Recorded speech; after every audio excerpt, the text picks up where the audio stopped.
Hello guys, Greg back with another video. So the idea of this video is for me to discuss all the fragrances that I own that I rate as a perfect 10 out of 10. I'm hoping that we'll get some response videos on here from other reviewers and viewers, so I'd like to sort of really see what other people own and rate as being the best in their collections.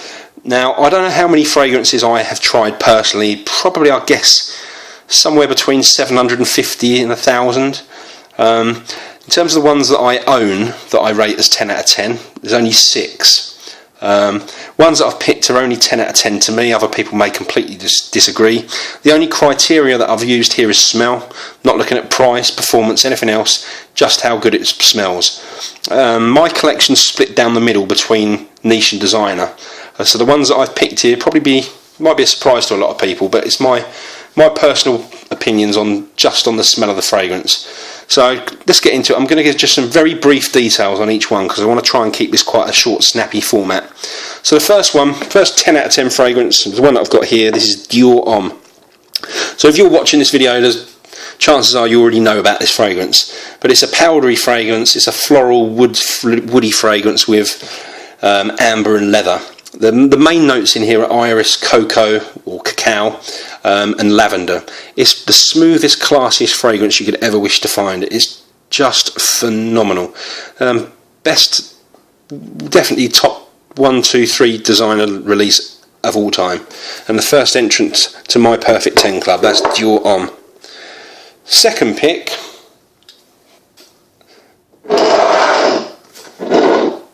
Gucci Pour Homme 2. Or Gucci Pour Homme 2, if I'm saying it completely correctly. So this is dominated by black tea. I haven't found a better tea fragrance than this yet. It's got cinnamon in there, violet leaf and tobacco. It's got a very good myrrh note in here, which I've mentioned in previous videos, which kind of reins in and balances out the sweetness and just contrasts very, very well. This one is uplifting to me. It lifts my spirits every time I wear it. I think it's absolutely phenomenal. Cannot get enough of this one. So that's my second perfect 10, Gucci Pour Homme 2 or Gucci Pour Homme 2. Third one, this is one that I've reviewed previously. This is YSL's Rive Gauche. I will leave a link to the actual video if you want to find out a bit more than the brief description that I'm going to give you. So this one's the ultimate barbershop fragrance for me. The keynotes in here are rosemary, lavender and star anise.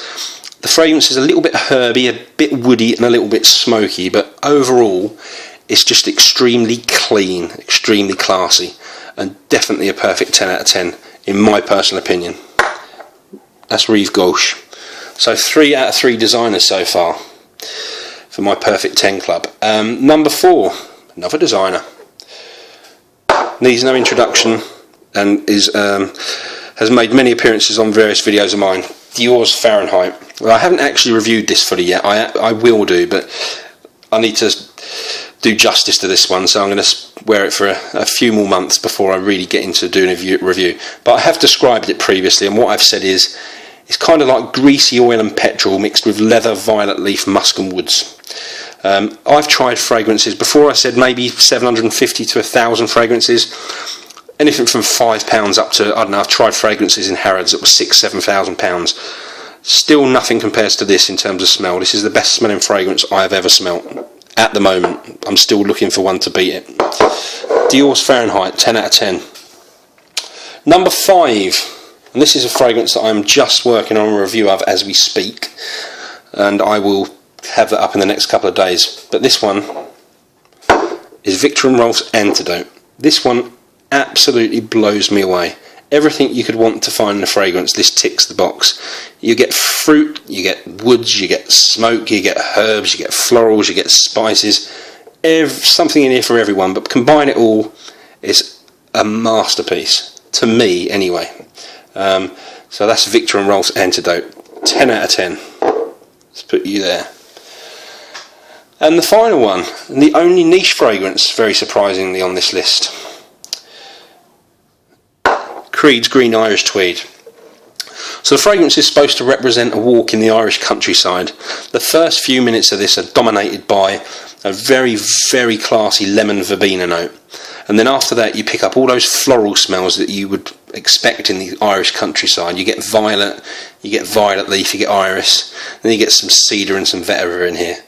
Also some amber and some sandalwood. I can go on with the notes from here. The Creed ambergris note is very prevalent in this and very, very classy. This is one of the most critically acclaimed and most loved fragrance in the fragrance community. You know, it's definitely up there in the top few, and with very good reason. A definite 10 out of 10 for me. Creed's Green Irish Tweed. So there you go, 6 fragrances so far that I rate 10 out of 10.